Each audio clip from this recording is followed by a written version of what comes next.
Hello friends, अभियान civil services के platform पे आपका एक वार्म वेलकम है। My name is Alok Singh और आज आपके साथ मैं द हिंदू का फिर से कुछ एडिटोरियल डिस्कशन लेने वाला हूँ।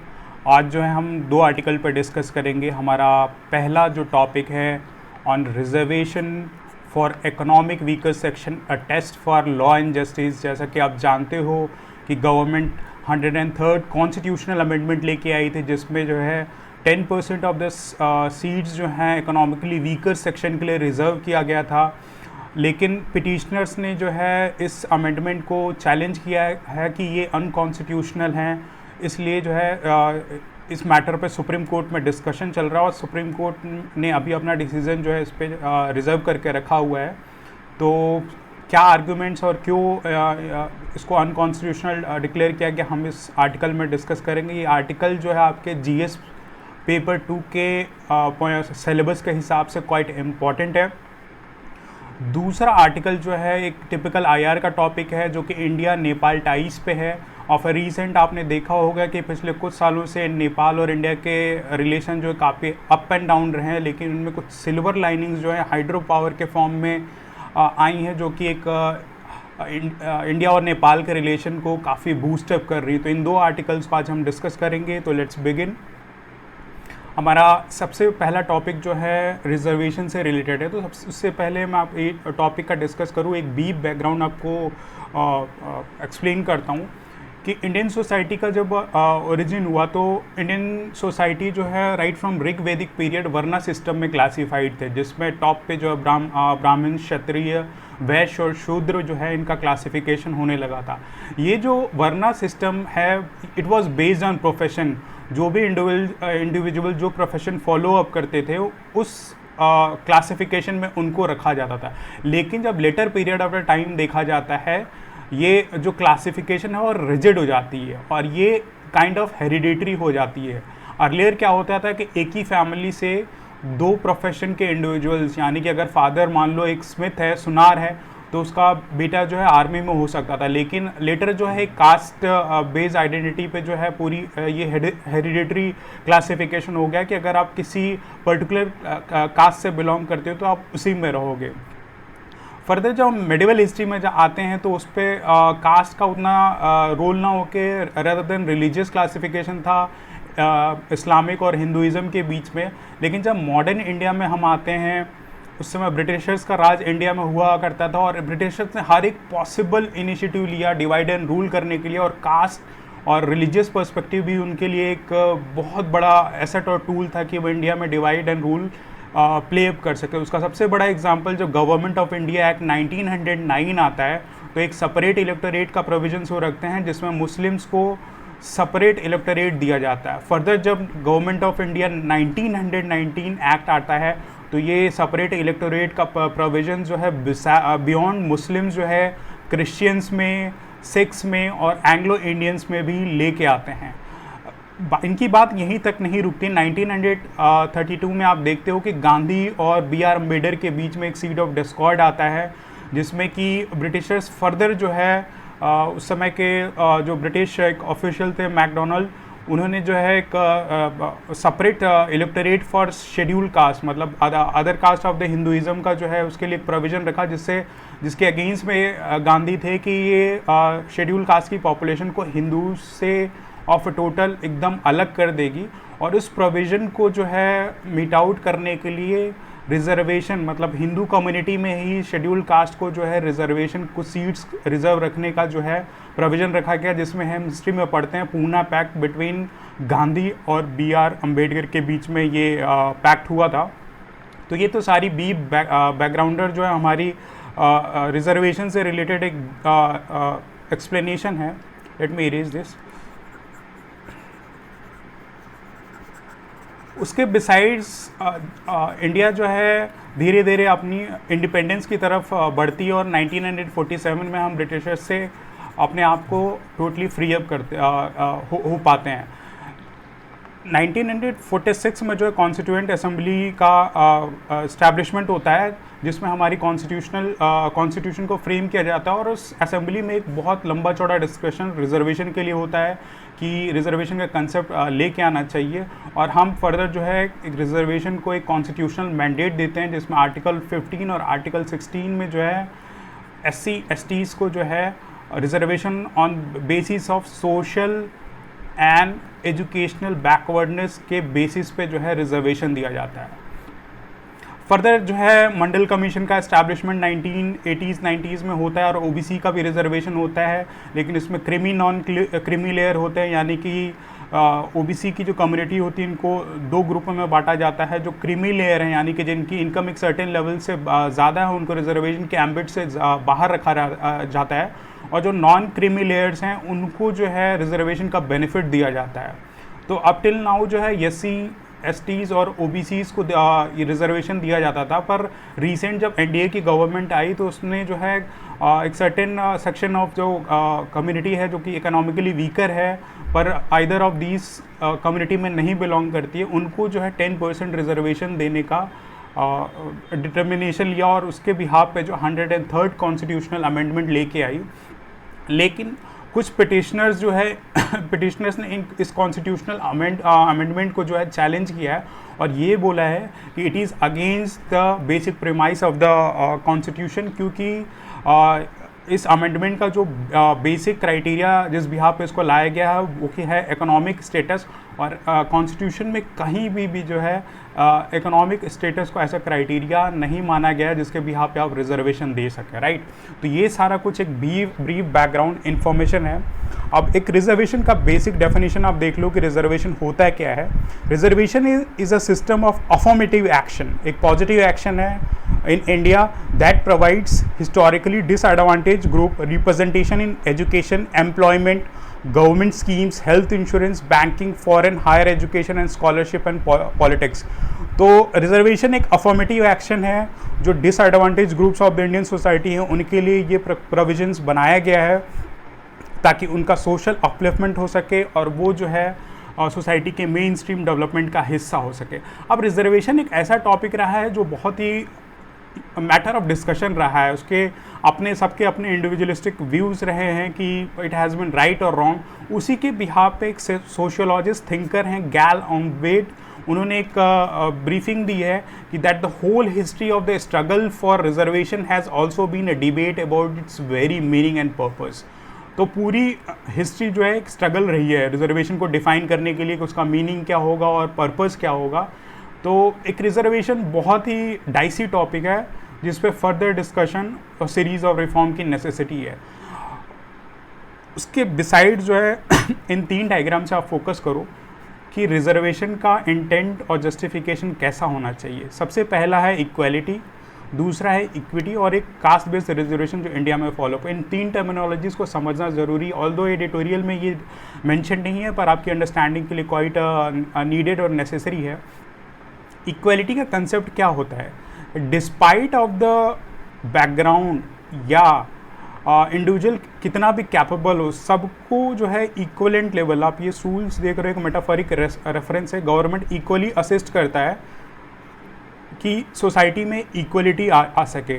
लेकिन आप देख सकते हो हर एक इंडिविजुअल जो है कि एक डिफरेंट कैपेबिलिटी है और सेम लेवल ऑफ अगर असेसमेंट दिया जाए तो सोसाइटी में कभी भी इक्वलिटी नहीं आ सकती, आप ये देख सकते हो।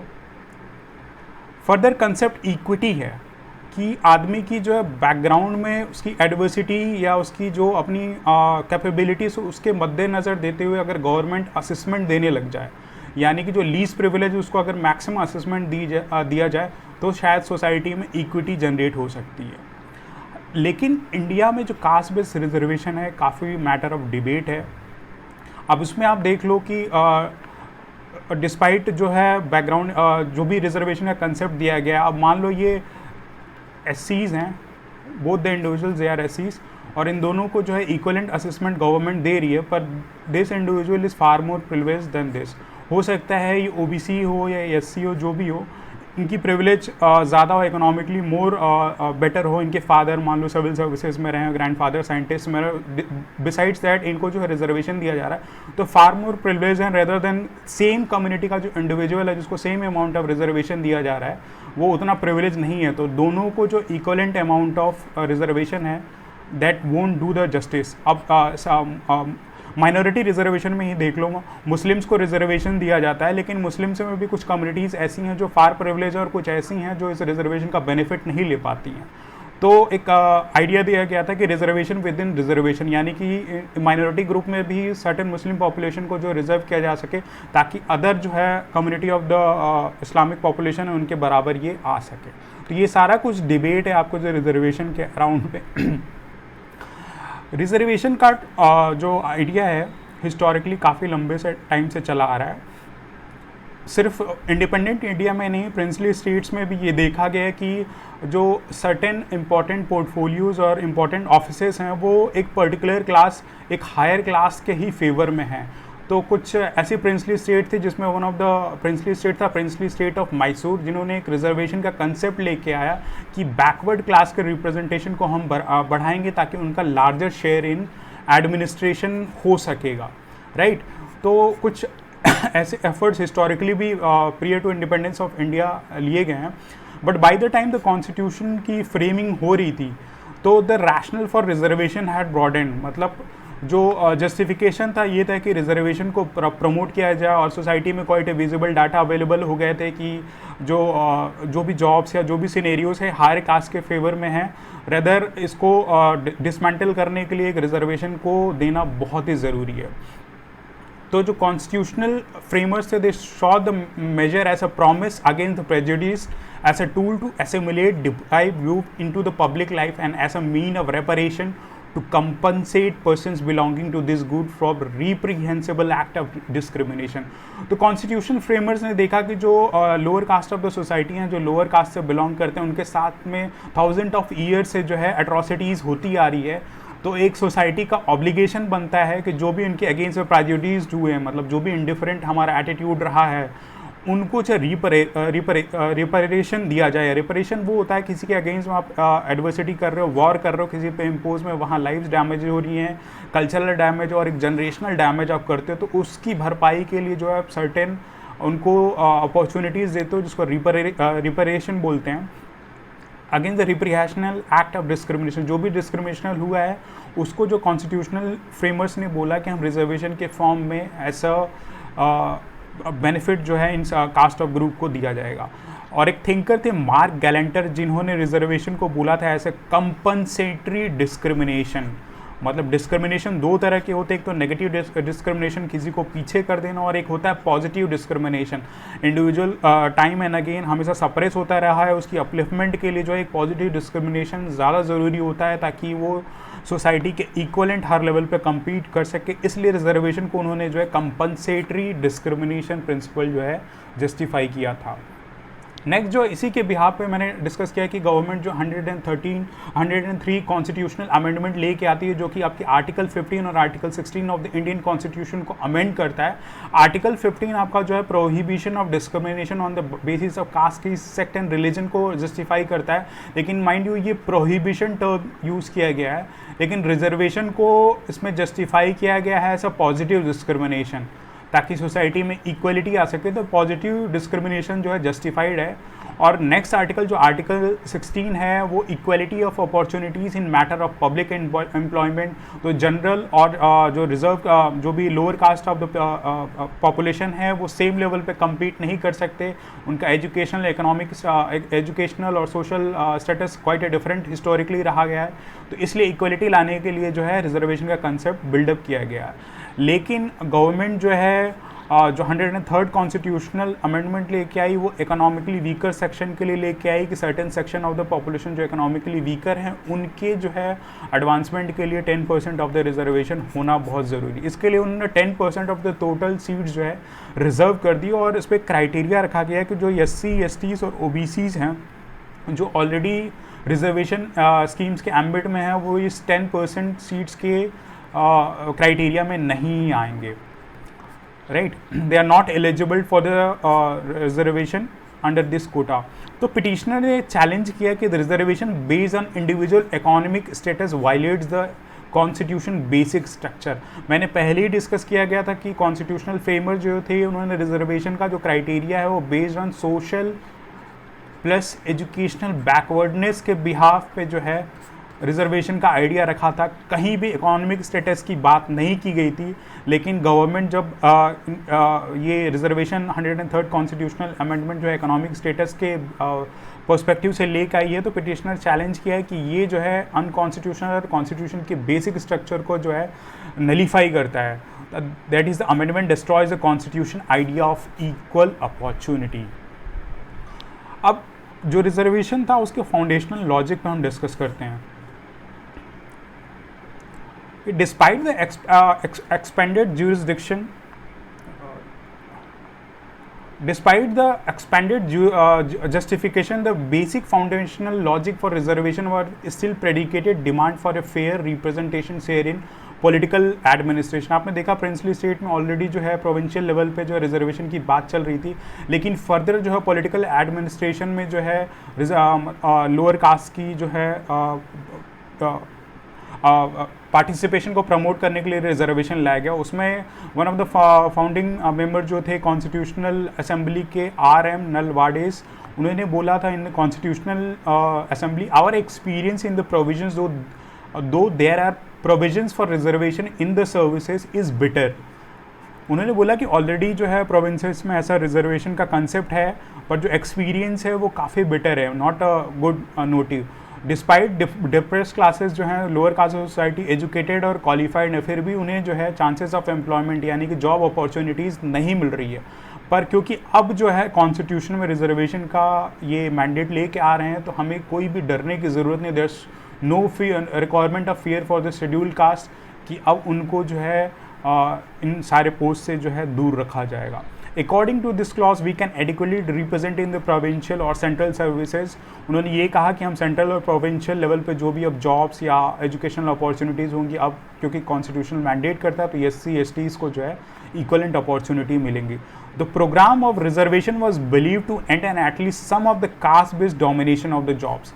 यानी कि रिजर्वेशन का कंसेप्ट था तो ये था कि ऑल टुगेदर सोसाइटी की सारी प्रॉब्लम्स तो नहीं ख़त्म कर सकते हैं जो भी कास्ट बेस्ड डिस्टिंक्शन पे हैं, लेकिन एक सर्टेन पार्ट ऑफ द जो इशू हैं उसको कहीं ना कहीं टैकल करने में जो है बहुत ही हेल्प होगा, और more related to the employment in public sector jobs. यानी पब्लिक सेक्टर जॉब्स को एटलीस्ट ये रिजर्वेशन टैकल अप कर सकता है। The reservation behind reservation could therefore never be involved in attack on pure economic backwardness rather than disavow the idea of caste based monopoly। यानी कि कभी भी जो कॉन्स्टिट्यूशनल फ्रेमिंग हुई थी, रिजर्वेशन का आइडिया आया, वो कभी भी इंडिविजुअल के इकोनॉमिक्स बैकवर्डनेस के बिहाफ पे नहीं था, रेदर देन उसका सोल ऑब्जेक्टिव था जो कास्ट बेस्ड मोनोपोली है, जो कास्ट प्रेफरेंसेस है, अपर कास्ट के फेवर में सारी कुछ जॉब और एजुकेशन होती रही हैं, उसको डिसमेंटल करना है और lower state of the society को अपॉर्चुनिटीज़ देना है। अब थ्योरी ऑफ जस्टिस, एक थ्योरी जो किस रिजर्वेशन की थ्योरी जो है किस पे बेस्ड है, तो कॉन्स्टिट्यूशन का जो सबसे पहला अमेंडमेंट हुआ था 1951 में, जो कि रिजर्वेशन का आइडिया लेके आया था for advancement of schedule caste and schedule tribe. Criteria जो सोशल एंड इकोनॉमिक बैकवर्डनेस का रखा गया, तो वो आज भी ये रैशनल कांस्टेंट है। ये जो है थ्योरी डिसमेंटल नहीं हुई, अभी भी इसी को फॉलो अप किया जाता है। Although time and again series of events होते रहे हैं कि इकोनॉमिक स्टेटस पे जो है रिजर्वेशन को लेके आया जाए, लेकिन उसको टाइम एंड अगेन रिजेक्ट कर दिया गया है। और इसके पीछे काफ़ी डिस्टिंक्टिव थ्योरी ऑफ जस्टिस है कि greater share in public life to historically disadvantage group related to would stand enhanced. यानी कि जो भी सोशल और एजुकेशनल ये बैकवर्डनेस है, वो जो है थ्योरी स्टैंड करेगी, उसको हम नलीफाई नहीं कर सकते। No doubt such a policy wouldn't in itself help eliminate the various inequalities. Article ये बोलता है कि ऐसा नहीं रहा है कि ये रिजर्वेशन का जो आइडिया है कि पूरी तरह से सोसाइटी में इनइक्वालिटी को जो है डिसमेंटल कर सकता है। रदर एक पार्ट एंड पार्सल में जैसे बोला एक सक्सेसफुल है कि एलिमिनेट कर सके at least some of the caste based domination और कास्ट बेस्ड मोनोपोली है उसको ख़त्म कर सके। उसमें एक सुप्रीम कोर्ट का जजमेंट है state of Kerala versus NM Thomas, जिसमें सुप्रीम कोर्ट ने ये विथस्टैंड किया था कि सोशल और एजुकेशनल बैकवर्डनेस जो है वो की है, एक एक्सेप्शन है intrinsic facet of idea of equality. तो एक कॉन्स्टिट्यूशन का इंपॉर्टेंट पार्ट है ये सोशल एंड एजुकेशनल बैकवर्डनेस, जिसके बिहाफ पे जो है सुप्रीम कोर्ट ने भी माना कि रिजर्वेशन जस्टिफाइड है। अब जो आर्टिकल का अमेंडमेंट 103rd कॉन्स्टिट्यूशनल अमेंडमेंट को चैलेंज किया गया है, उसके पीछे इश्यूज़ क्या हैं? तो सबसे पहले तो ये कॉन्स्टिट्यूशन को अमेंड करके लेके आया गया है, तो अपने आप में कॉन्स्टिट्यूशनल अमेंडमेंट एक बहुत बड़ा चैलेंज होता है, पर्टिकुलरली अंडर हार्ड केस, बहुत ही सब्जेक्टिव इंटरप्रिटेशन होता है। आप केशवानंद भारती केस का रेफरेंस ले सकते हो कि 13 जजेस अप टिल नाउ जो है मैक्सिमम जजेस ऑफ बेंच जो है 13 जजेस बैठे हैं, जो कि 7:6 जजेस की मेजॉरिटी डिसीजन की वजह से जो कॉन्स्टिट्यूशन का बेसिक स्ट्रक्चर था उसको माना गया और फंडामेंटल राइट्स अमेंड किए जा सकते हैं या नहीं किए जा सकते हैं, केशवानंद भारती केस से जो है लिया गया था। तो ऐसे कोई भी कॉन्स्टिट्यूशनल इंटरप्रिटेशन के केसेस जो होते हैं वो बहुत ही डाइसी होते हैं, और उसमें सुप्रीम कोर्ट के अपने जो प्रीवियस केसेस होते हैं, जो भी जजमेंट्स उन्होंने दिए हैं, वो एक ऐसा प्रेसिडेंट सर्व करते हैं और कोर्ट को गाइड करते हैं कि वो क्या course of action follow up करेंगे। तो जो ये अभी जो पिटिशन फाइल अप हुआ है इसको 2 जजेस की बेंच हियर अप कर रही है, और ऐसा जस्टिफिकेशन दिया गया है कि इसको लार्जर बेंच रेदर देन 5 जजेस बेंच, जो 5 जजेस की बेंच होती है वो कॉन्स्टिट्यूशनल मैटर को हियर अप करती है। तो जो एक अपने आप में एक चैलेंज है कि इसको लार्जर बेंच को जो है हियरिंग के लिए दिया जाए। और जो इश्यूज इन्वॉल्व हैं कि whether the amendment infringes the extent idea of equality, तो मैंने जैसे बोला कि ये मैटर जो अभी सुप्रीम कोर्ट के एम्बिट में है, उन्होंने अपना डिसीजन जो है अभी भी पेंडिंग रखा हुआ है। तो इस डिबेट पे है कि ये आइडिया ऑफ इक्वालिटी को जो रिजर्वेशन है 103rd constitutional amendment act whether equality को डिसमेंटल करता है या प्रमोट करता है, whether the idea is so intrinsic to the constitution that departing from it will somehow breach the documents basic structure। तो क्या ये अमेंडमेंट जो भी हमारा कॉन्स्टिट्यूशन है उसके बेसिक स्ट्रक्चर को डिसमेंटल करता है। तो ये सारे चैलेंजेस जो हैं अभी भी जो इशू चल रहा है 103rd कॉन्स्टिट्यूशनल अमेंडमेंट एक्ट के लिए उससे रिलेटेड है। अब पॉजिटिव वे फॉरवर्ड क्या हो सकता है, जो भी अभी डिबेट चल रही है, अभी एक हम फाइनल लेक्चर लेके आएंगे जब सुप्रीम कोर्ट का अपना वर्डिक्ट आ जाएगा कि वेदर द अमेंडमेंट स्टैंड्स या उसको नलीफाई कर देती है। तब तक जो राइटर सजेशन दे रहे हैं कि challenges to the 103rd constitutional amendment must see the petitioner arguments, petitioner के आर्ग्यूमेंट को supreme court with due merit observe करे। और एक जैसे मैंने बोला कि अभी 2 जजेस जो है इस इशू को लिसन अप कर रहे हैं, इसको फर्दर 5 जजेस बेंच या लार्जर बेंच में जो हियरिंग दी जाए, जो कि कॉन्स्टिट्यूशनल बेंच देता है, और इसको कॉन्स्टिट्यूशन भी एम्पावर करता है under article 105 clause 3 that issues involving a substantial question of law concerning the constitutional interpretation, वो एक लार्जर बेंच के लिए कोई भी डिसीजन जो कॉन्स्टिट्यूशनल इंटरप्रिटेशन से रिलेटेड है उसको लार्जर बेंच पे सेंड किया जा सकता है, जिससे कि फार मोर जस्टिस जो प्रिवेल किया जा सके। And in the mean time stay the operations of the amendment, यानी कि जो भी 10% रिजर्वेशन का क्राइटेरिया अभी दिया गया है अपॉइंटमेंट में एजुकेशनल इंस्टीट्यूशन में, उसको रिजर्व कर दिया जाए, उसको फंक्शनल न रखा जाए अनटिल एंड अनलेस जो बेंच अपना डिसीजन लेके जाती है। और supreme court has reserved verdict, 1 महीने के अंदर में सुप्रीम कोर्ट का अपना वर्डिक्ट आ जाएगा कि जो ये अमेंडमेंट है ये आपका वैलिड है या अनकॉन्स्टिट्यूशनल है, तो विल डिस्कस दैन। तो सारा कुछ ही अभी reservation, more focus on 103rd constitutional amendment act, ये सारा कुछ आर्टिकल इसी पे बेस्ड है। नेक्स्ट आर्टिकल जो हमारा है वो IR का है, इंडो नेपाल रिलेशंस से रिलेटेड है। तो इसका एक बीफ बैकग्राउंड इन्फॉर्मेशन आपको मैं दे दूं कि इंडिया और नेपाल एक जो है नेबरिंग कंट्रीज़ हैं, around 1800 kilometre of the border जो है इंडिया नेपाल के साथ शेयर करता है, और इसके 5 स्टेट्स जो हैं वो नेपाल के साथ अपना बॉर्डर शेयर करती है, जिसमें बिहार, उत्तराखंड, सिक्किम, यूपी एंड वेस्ट बंगाल जो हैं नेपाल के साथ अपना बॉर्डर शेयर कर सकती हैं। और नेपाल और इंडिया में इनके रिलीजन कॉमन है, बेस्ड ऑन हिंदुज़म और बुद्धिज़्म, काफ़ी इनका कॉमनलिटी ऑफ रिलीजन है। बिसाइड्स दैट इन दोनों के बॉर्डर काफ़ी पोरस हैं, जिसमें पासपोर्ट वीज़ा की ज़रूरत नहीं होती। पीपल टू पीपल कनेक्टिविटी और मूवमेंट क्वाइट हाई है। Besides all this things past few years, इस डिकेड में आपने देखा होगा कि इंडिया और नेपाल के रिलेशन काफ़ी टिस्पी एंड टॉस्पी रहे हैं। अप्स एंड डाउन्स फेस किया है इंडिया नेपाल रिलेशन में। उसका सबसे रीसेंट इशू जो रहा है बॉर्डर डिस्प्यूट रहा है, बाउंड्री डिस्प्यूट, यानी कि इंडिया और नेपाल का जो बाउंड्री डिस्प्यूट है वो ट्रीटी ऑफ सुगौली जो है 1816 में साइन अप की गई थी, जब ब्रिटिशर्स ने जो है ब्रिटिशर्स के कॉलोनियल रूल का इंडिया हिस्सा था। तब से ये जो है ट्रीटी ऑफ सुगौली इनकी बाउंड्री को डिस्प्यूट मतलब डिमार्केट करती है। और ये जो इंडिया और नेपाल के बीच में रिवर्स फ्लो कर रहे हैं वो ऐसा बाउंड्री सर्व किए गए। तो आप सोचो कि 200 साल में उनमें जो है इन रिवर्स का कोर्स खुद ब खुद चेंज होता रहेगा, तो हमेशा एक सेंस ऑफ बाउंड्री डिस्प्यूट बना रहेगा। जैसे ही किसी के हिस्से में ज़्यादा चला रिवर्स का मूवमेंट ज़्यादा हो गया तो अदर पार्टी को जो लादर लैंड एरिया मिल जाता है तो वो क्लेम करता है कि this is part of our territory. तो एक हमेशा से डिस्प्यूट बना रहेगा। सेकेंड पॉइंट जो है इंडिया और नेपाल में जब कॉन्स्टिट्यूशन फ्रेमिंग हो रही थी तो नेपाल के कुछ डिस्ट्रिक्ट जो यूपी इंडिया के बॉर्डरिंग स्टेट से जो मिलते हैं उस पर एक कम्युनिटी है मधेशी कम्युनिटी, उनके इंटरेस्ट को प्रिजर्व करने के लिए कॉन्स्टिट्यूशन ऑफ नेपाल में कुछ ऐसे प्रोविजंस नहीं किए थे, उससे काफ़ी स्ट्रेन्ड रिलेशनशिप हो गए थे। इंडिया ने अपने कुछ बॉर्डर्स को बंद कर दिया था और जो एलपीजी और पेट्रोल का सप्लाई नेपाल में जाता है वो सप्रेस हो गया था, जिससे क्या होता है कि नेपाल में महंगाई और काफ़ी इंटरनल डिस्टर्बेंस हो गया था, जिससे कि इंडिया का एक नेगेटिव लाइमलाइट में इमेज आ गया था। और नेपाल ऐसा जो है ये former prime minister of Nepal है जिन्होंने एंटी इंडिया सेंटिमेंट्स को अपने नेपाल में पॉलिटिकल एजेंडा को प्रमोट करने के लिए काफ़ी यूटिलाइज़ किया है।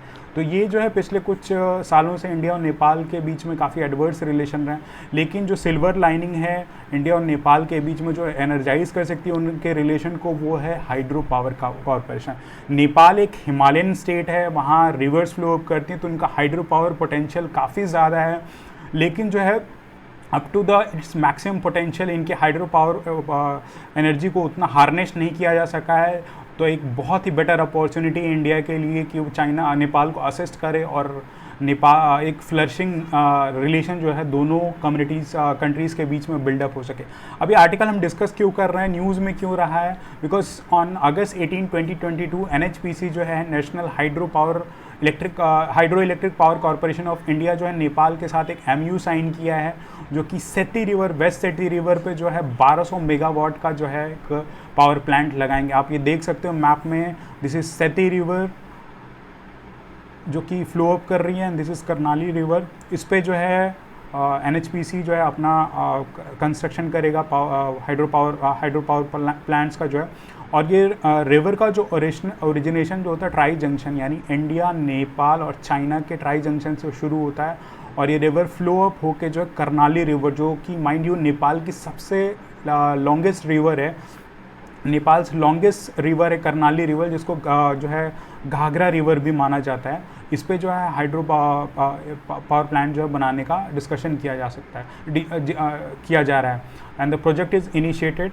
लेकिन इस प्रोजेक्ट के इनिशिएशन से पहले कुछ ऐसे रहे हैं कि ये प्रोजेक्ट काफ़ी टर्मोइल से गुजरा है। अराउंड 4 साल पहले जो है चाइनीज़ इस प्रोजेक्ट पे काम कर रहे थे, लेकिन उन्होंने विड्रॉ कर लिया था इस प्रोजेक्ट से, ऑल बिकॉज ऑफ कि उनको सूटेबल इन्वेस्टमेंट इन्वायरमेंट और प्रोजेक्ट क्लियरेंस नहीं मिल रही थी।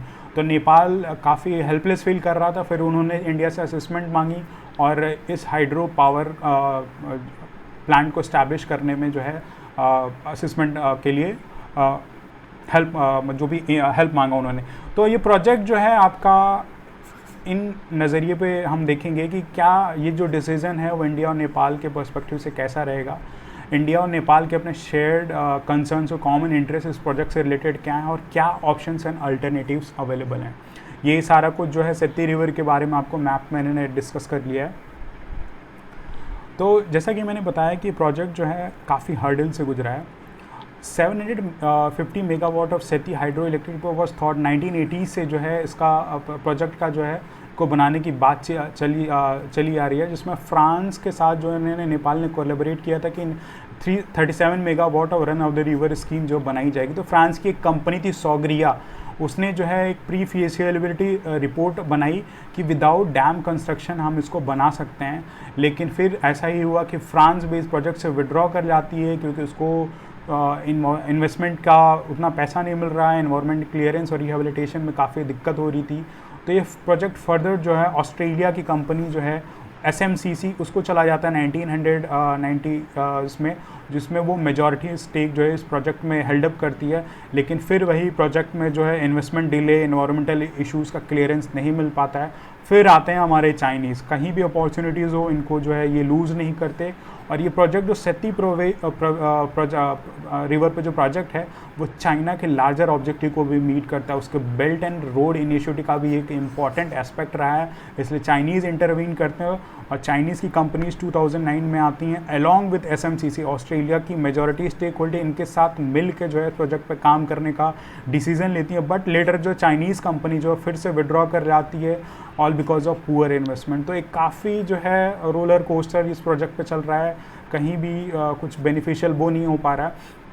फर्दर क्या होता है कि SMCC जो ऑस्ट्रेलिया की कंपनी जो है अपने मेजॉरिटी स्टेट्स को चाइना को हैंड ओवर कर देती है, लेकिन चाइना जो है इस प्रोजेक्ट से, जैसा हमने लास्ट टाइम बोला है, कि विड्रॉ कर जाती है on the issue of resettlement. अब डैम का कंस्ट्रक्शन होगा, वहाँ की पॉपुलेशन जो है उनको रिहेबिलिटेशन की ज़रूरत होगी, उनको कहीं नई जगह पे ले जाना होगा, तो उनके रीसेटलमेंट और रिहेबिलिटेशन के इशू पे जो चाइना पे विड्रॉ कर जाती है।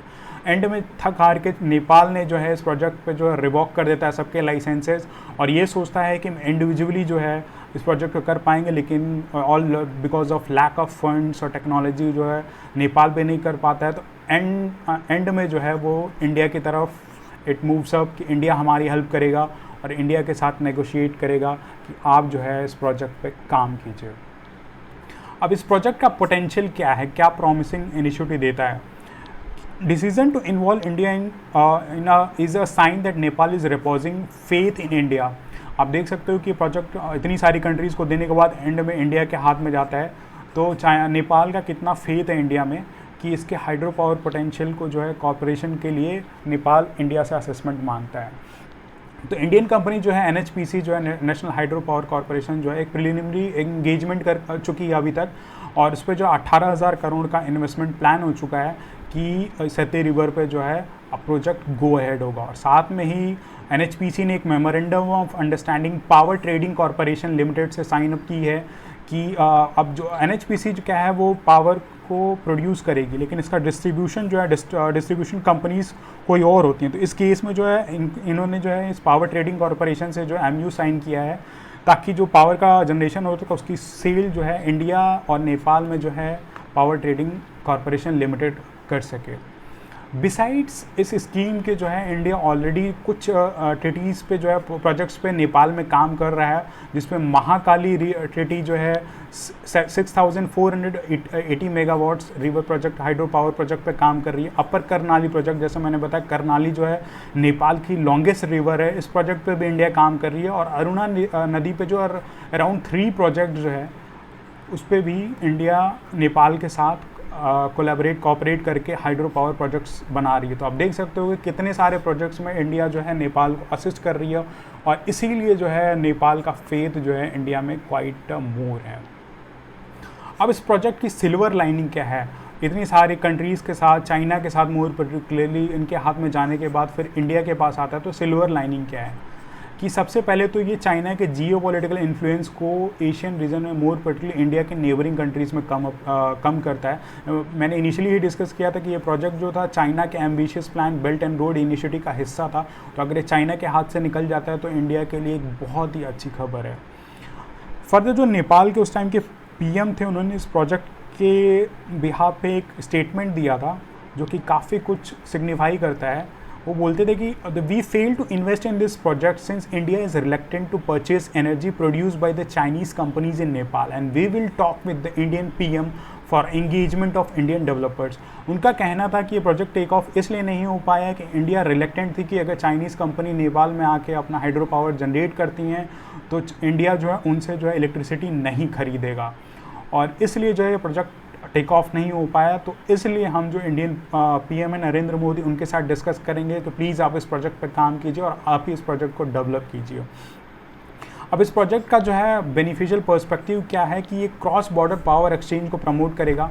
नेपाल में इलेक्ट्रिसिटी बन रही है, इंडियन कंपनी बना रही है, तो नेपाल की अपनी नीड्स को मीट आउट करेगी, साथ जो एक्सेस ऑफ इलेक्ट्रिसिटी है वो इंडिया को भी सेल अप होगा, और आसपास के जो स्टेट नेशंस हैं, भूटान हुआ, बांग्लादेश हुआ, इन कंट्रीज़ में भी जो है पावर एक्सचेंज को प्रमोशन मिलेगा। नेक्स्ट जो है मैंने डिस्कस किया था, नेपाल के पास एक बहुत बड़ा हाइड्रो पावर पोटेंशियल है, अभी भी जो उतना उसको harness to the full potential नहीं किया गया है, और इसकी वजह से नेपाल में भी पीक आवर्स में जो है इलेक्ट्रिसिटी का जो है शॉर्टेज रहता है, और इंडिया से भी जो सप्लाई उनको मिलती है वो इतनी सफिशिएंट नहीं है कि उनके नीड्स को मीट आउट कर सकें। अब जो नेपाल का हाइड्रो पावर पोटेंशियल जो है अराउंड 83,000 मेगावाट है, इतना सारा उनका जो पोटेंशियल है, but despite that Nepal has not been able to fully harness it. अगर नेपाल जो है इस चीज़ को हार्नेस कर पाता है थ्रू असेसमेंट ऑफ इंडिया, तो उसकी इकोनॉमी को बहुत बड़ा बूस्ट मिलेगा। सबसे पहले तो उनको फॉरेन एक्सचेंज में जो है अर्निंग होगी, और उनकी खुद की पावर शॉर्टेज, वो क्या होगा, इलेक्ट्रिसिटी प्रोड्यूस कर रहे हैं, अपनी नीड्स को मिट आउट कर रहे हैं, फिर बाहर की कंट्रीज़ को वो जो है सेल अप करेंगे, इंडिया को करेंगे और बाकी कंट्रीज़ को, उसके थ्रू उनको जो अर्निंग होगी, जो उनकी फॉरेक्स डॉलर वगैरह मिलेगा, तो उनकी इकोनॉमी काफ़ी बूस्टअप होगी। दूसरा, जो उनकी जो खुद की इंडिविजुअल कैपेसिटी पावर शॉर्टेज है वो ख़त्म हो जाएगी, जिसकी वजह से एक अच्छा सिनेरियो नेपाल में बिल्डअप हो सकता है। और एक जो एस्टिमेशन दिया गया है कि उनका इकोनॉमिक ऑफ स्केल कितना होगा, कि तो 310 बिलियन जो है रुपीज़ 2030 तक इतना रेवेन्यू का फ़ायदा नेपाल को होगा, और ऐसा एक्सपेक्ट किया जा रहा है कि 2045 तक अगर ये प्रोजेक्ट मतलब अगर फुल्ली यूटिलाइज़ कर लेता है चाइना जो है अपने हाइड्रो पावर पोटेंशियल को, तो 1069 बिलियन ऑफ रुपीज़ जो है पर ईयर नेपाल जनरेट कर सकता है by exporting electricity to India. तो आप देख सकते हो कितना पोटेंशियल है नेपाल के पास अपनी इकोनॉमी को प्रॉस्पर करने के लिए, सिर्फ हाइड्रो पावर से, सिर्फ एंड सिर्फ हाइड्रो पावर से। और सिर्फ नेपाल का ही बेनिफिट इसमें नहीं हो रहा है, इसमें इंडिया की भी स्टेक होल्डिंग है। आप देखते हो कि इंडिया की majority of the power generation जो है थर्मल पावर प्लांट से है, और थर्मल पावर प्लांट जो है कोल के थ्रू जो है रन होते हैं। इंडिया में क्वालिटेटिव कोल्स की कमी है, इसलिए इंडिया जो है कोल के लिए इंपोर्ट पे क्वाइट डिपेंडेंट है, और उसके लिए काफ़ी एनर्जी सप्लाई एक क्रूशियल फैक्टर है। डिस्पाइट दैट अभी जो है COP26 और पेरिस क्लाइमेट डील में जो है इंडिया अपने गोल्स को जो है वो कर रहा है कि कार्बन बेस्ड फॉसिल फ्यूल्स हैं उन पर जो है इंडिया की डिपेंडेंसी कम की जाए, और more on more renewable energy sources पे इंडिया इन्वेस्ट करे। तो आप सोचो इंडिया के लिए ऐसा कुछ है, एक तीर से दो निशाने मारने की कोशिश कर रहा है। एक तो जो है अपनी एनर्जी की नीड्स को मिट आउट करेगा, और जो एनर्जी की नीड्स आउट से मोर और मोर रिन्यूएबल सोर्सेज पे हैं, और उसके जो पेरिस क्लाइमेट के INDC टारगेट्स हैं उनको मिट आउट करने में हेल्प करता है। तो ये India's deficient coal based thermal plant में रिसेंट ईयर 70% उसकी, जैसे मैंने बोला, energy dependency in thermal power plants है, और इंडिया को असिस्ट करती है ये एक बेटर अल्टरनेटिव के थ्रू, कि वो नेपाल से जो इलेक्ट्रिसिटी जो कि हाइड्रो पावर पे जनरेटेड है, क्लीनर सोर्स ऑफ एनर्जी है, उससे जो है अपनी एनर्जी की नीड्स को मिट आउट कर सकता है। इन सारे प्रोजेक्ट्स के लिए जो रिक्वायरमेंट है, क्या क्या स्टेप्स लिए गए हैं और लिए जाने चाहिए, इस पर हम डिस्कस करते हैं। For the project to be successfully completed, option alternative needs to be explored. अभी अल्टरनेटिव्स क्या हैं, जब से प्रोजेक्ट का डिस्कशन चल रहा है इसकी कॉस्ट एस्केलेट कर चुकी है, जो कि अभी एस्टिमेशन है कि $2.40 बिलियन पे जा चुकी है। तो एक बहुत ही केयरफुल स्टडी की ज़रूरत है। Investment scenarios, distribution, transmission network, resettlement और रिहैबिलिटेशन, इनकी स्टडी करके ही प्रोजेक्ट को गो अहेड होना चाहिए, ताकि और कॉस्ट एस्केलेट ना किया जा सके, और एक इफेक्टिव एंड एफिशिएंट मोड पे जो है इस प्रोजेक्ट को फर्दर एनहेंस किया जा सके। डिस्पाइट जो नेपाल में जो इलेक्ट्रिसिटी रेट्स हैं वो बहुत ही हाई, उनके टैरिफ्स, और जो इंडिया से भी सप्लाई जा रहा है वो क्वाइट इनएडिक्वेट है, उनकी नीड्स को मिट आउट नहीं किया जा सकता है, किया जा पा रहा है। इसलिए एक MOU साइन किया गया है इंडिया और नेपाल के बीच में, कि नेपाल जो है फ्री ऑफ कॉस्ट जो है अराउंड 21.9% ऑफ द इलेक्ट्रिसिटी जो है रिसीव करेगा इस प्रोजेक्ट से। अर्लियर 10% था, लेकिन इसको बढ़ा के 21.9%। आप समझ सकते हो कि जो higher cost of a tariff है, अगर 21.9% फ्री इलेक्ट्रिसिटी नेपाल को मिल रही है, तो कितना उनके इकोनॉमी के लिए बढ़िया होगा। और फर्दर एक गुड फेथ का क्लॉज रखा गया है कि अगर फर्दर इन फ्यूचर कुछ मॉडलिटीज़ ऐसी होती हैं जो प्रोजेक्ट को कमर्शियली वाइबल बनाने के लिए अगर हो, तो उस पर हम गो थ्रू कर सकें। To address the domestic demand, MOU allows Nepal to request the NHPC। Nepal NHPC से अपने डोमेस्टिक रिक्वायरमेंट को मीट आउट करने के लिए रिक्वेस्ट कर सकता है कि जो वो पावर जनरेट कर रहा है सबसे पहले नेपाल की ही डोमेस्टिक मार्केट में जो है सेलअप करे before selling to the export market. यानी कि सबसे पहले वो नेपाल को ही प्रेफरेंस में रखे इसी के डोमेस्टिक मार्केट में, उसके बाद वो इंडिया या बाकी किसी कंट्रीज़ को अगर इलेक्ट्रिसिटी बेच रहा है तब जाके रखे। यानी कि जो है vocal for local kind of जो है ये वो टॉपिक है। बिसाइड जो इलेक्ट्रिसिटी जनरेट हो रहा है सरप्लस में हो रहा है, तो रीजनल इकोनॉमी को बूस्टअप करने के लिए जो है ये प्रोजेक्ट जो है एक्सटेंड किया जा सकता है, जो कि Bangladesh, Bhutan, India, Nepal regional countries हैं, उनके बीच में क्रॉस बॉर्डर एनर्जी कोऑपरेशन को जो है बूस्टअप किया जा सकता है। इन सारी कंट्रीज़ के हाइड्रो पावर पोटेंशियल को बूस्टअप करके एक कॉमन एनर्जी मार्केट बनाया जा सकता है, जिससे कि जो है इंडिया का मान लो नॉर्थ ईस्ट स्टेट है, भूटान है, नेपाल है और बांग्लादेश है, ये चारों रीजन जो है मिलके एक कॉमन एनर्जी मार्केट, और किसी के पास अगर सरप्लस है तो वो दूसरे को बेच सकता है, कोई डिफिशिएंट है तो कहीं और से बाई अप कर सकता है। तो ये सबके लिए एक विन विन सिचुएशन होगी और एक रीजनल कनेक्टिविटी, रीजनल इकोनॉमी और रीजनल जियोपॉलिटिकल सिचुएशन को ये सिचुएशन काफ़ी प्रमोट कर सकती है। तो ये इस प्रोजेक्ट का जो है ओवरऑल सिनेरियो है कि कैसे despite all the turmoil between India and Nepal एक हाइड्रो पावर पोटेंशियल नेपाल को असिस्ट करके एक बेटर केस सिनेरियो बिल्डअप किया जा सकता है और नेपाल और इंडिया के रिलेशंस को कैसे बेटर बनाया जा सकता है। इससे जो है इंडिया और नेपाल दोनों का ही बेनिफिट है और इसलिए इस प्रोजेक्ट पे दोनों को गो थ्रू होना चाहिए। अब हम जो है फर्दर अपनी मेंस की आंसर राइटिंग इन टॉपिक्स पे डिपेंडेंट जो हैं क्वेश्चंस उसको डिस्कस करेंगे।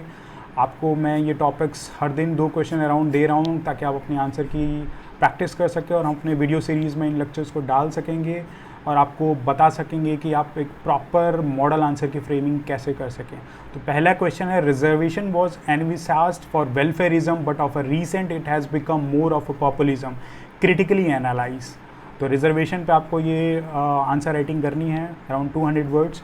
नेक्स्ट क्वेश्चन जो है, in a past decade India Nepal relations have seen a roller coaster ride but of a recent hydro power ties have energise their ties.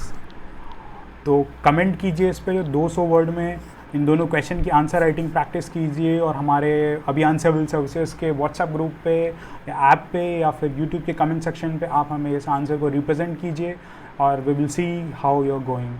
Till then all the best and